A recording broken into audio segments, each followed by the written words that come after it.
ଥରେ ଗୋଟେ ଛୋଟ ଗାଁରେ ଜଣେ ମୂର୍ତ୍ତି କାରିଗର ରହୁଥିଲେ। ସେ ଅତି ସୁନ୍ଦର ଓ ଆକର୍ଷଣୀୟ ମୂର୍ତ୍ତି ତିଆରି କରୁଥିଲେ। କିନ୍ତୁ ଏବେ ସେହି ମଣିଷଟି ଟିକେ ବୁଢା ହେଇଗଲାଣି। ଲୋକଟି ଭାବିଲା ସେ ତା ପୁଅକୁ ମୂର୍ତ୍ତି ତିଆରି ଶିଖେଇବ, ତାହେଲେ ତା ପୁଅ ମଧ୍ୟ ଏହି ଗାଁରେ ପ୍ରସିଦ୍ଧ ହୋଇଯିବ।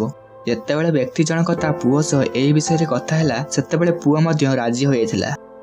ତା ପରଦିନ ପୁଅ ମଧ୍ୟ ମୂର୍ତ୍ତି ଶିଖିବା ଆରମ୍ଭ କଲା। କିଛି ଦିନ ପରେ ପୁଅ ମଧ୍ୟ ଭଲ ମୂର୍ତ୍ତି ତିଆରି କରିବା ଆରମ୍ଭ କରିଦେଲା। କିନ୍ତୁ ଯେତେବେଳେ ବି ପୁଅ ମୂର୍ତ୍ତି ତିଆରି କରୁଥାଏ, ସେତେବେଳେ ବାପା ପାଖରେ ଛିଡା ହୋଇ ତାକୁ ବୁଝାଉଥାନ୍ତି କି ସେ କଣ ଭୁଲ କରୁଛି। କିଛି ସମୟ ପରେ ପୁଅ ବାପାଙ୍କ ଠାରୁ ଭଲ ମୂର୍ତ୍ତି ତିଆରି କରିବା ଆରମ୍ଭ କରିଦେଲା।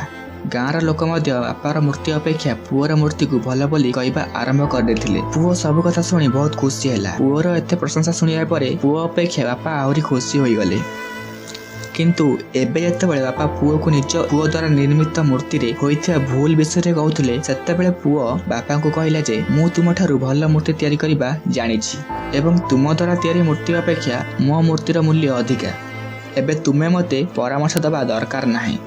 ପୁଅଠାରୁ ଏହି କଥା ଶୁଣିବା ପରେ ବାପା ଚୁପ୍ ହୋଇଯାଇଥିଲେ ଏବଂ ସେଠାରୁ ଚାଲି ଯାଇଥିଲେ।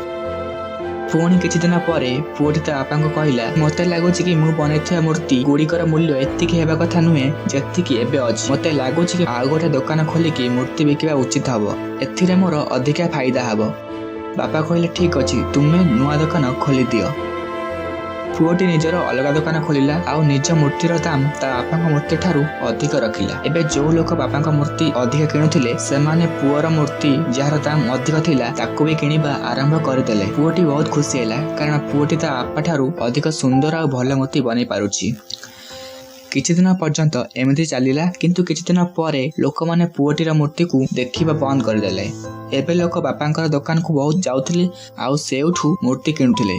ପୁଅଟି ନିଜ ମୂର୍ତ୍ତିକୁ ଆହୁରି ଭଲରେ ତିଆରି କରିବା ପାଇଁ ଚେଷ୍ଟା କଲା, କାହିଁକି ନା ସିଏ ବନେଇଥିବା ମୂର୍ତ୍ତି ଲୋକମାନଙ୍କୁ ପସନ୍ଦ ଆସୁ। କିନ୍ତୁ କିଛି ଫାଇଦା ହେଲା ନାହିଁ। ପୁଅ ଚେଷ୍ଟା କରି କରି ଥକିଗଲା। ତା ବାପାଙ୍କ ଦୋକାନରେ ଏତେ ଲୋକଙ୍କ ଭିଡ଼ ଦେଖି ତାକୁ ବହୁତ ରାଗ ଲାଗିଲା।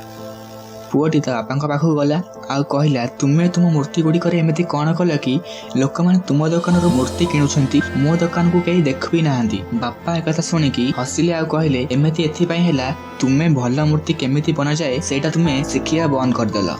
ଏହି କଥା ଶୁଣି ପୁଅଟି କହିଲା, କିନ୍ତୁ ମୁଁ ମୋ ମୂର୍ତ୍ତିକୁ ଭଲ ବନେଇବା ପାଇଁ ବହୁତ ଚେଷ୍ଟା କଲି, କିନ୍ତୁ କିଛି ଫାଇଦା ହେଲା ନାହିଁ। ଏହା ଶୁଣିକି ବାପା କହିଲେ, ତୁମକୁ ଜଣା ନାହିଁ ତୁମେ ମୂର୍ତ୍ତି ବନେଇଲା ବେଳେ କୋଉଠି ଭୁଲ କରୁଛ। ମୁଁ ତୁମକୁ ଯେମିତିକା ମୂର୍ତ୍ତିକାର ବନେଇବା ପାଇଁ ଚାହୁଁଥିଲି, ତୁମେ ସେମିତି ବନି ପାରିଲନି। କିନ୍ତୁ ଟିକେ ପ୍ରଶଂସା ଲୋକଙ୍କ ଠାରୁ ଶୁଣିବା ପରେ ତୁମ ଭିତରେ ଏତେ ଅହଙ୍କାର ଭରିଗଲା କି ତୁମେ ଭଲ ମୂର୍ତ୍ତି ତିଆରି କରିବା ଶିଖିଲନି। ଏକଥା ଶୁଣିକି ପୁଅଟି ନିଜ ଭୁଲ ବୁଝିପାରିଲା ଓ ପୁଣି ବାପାଙ୍କ ପାଖକୁ ଫେରି ଆସିଲା ଆଉ ଭଲ ମୂର୍ତ୍ତି ବନେଇବା ଶିଖିବା ଆରମ୍ଭ କଲା।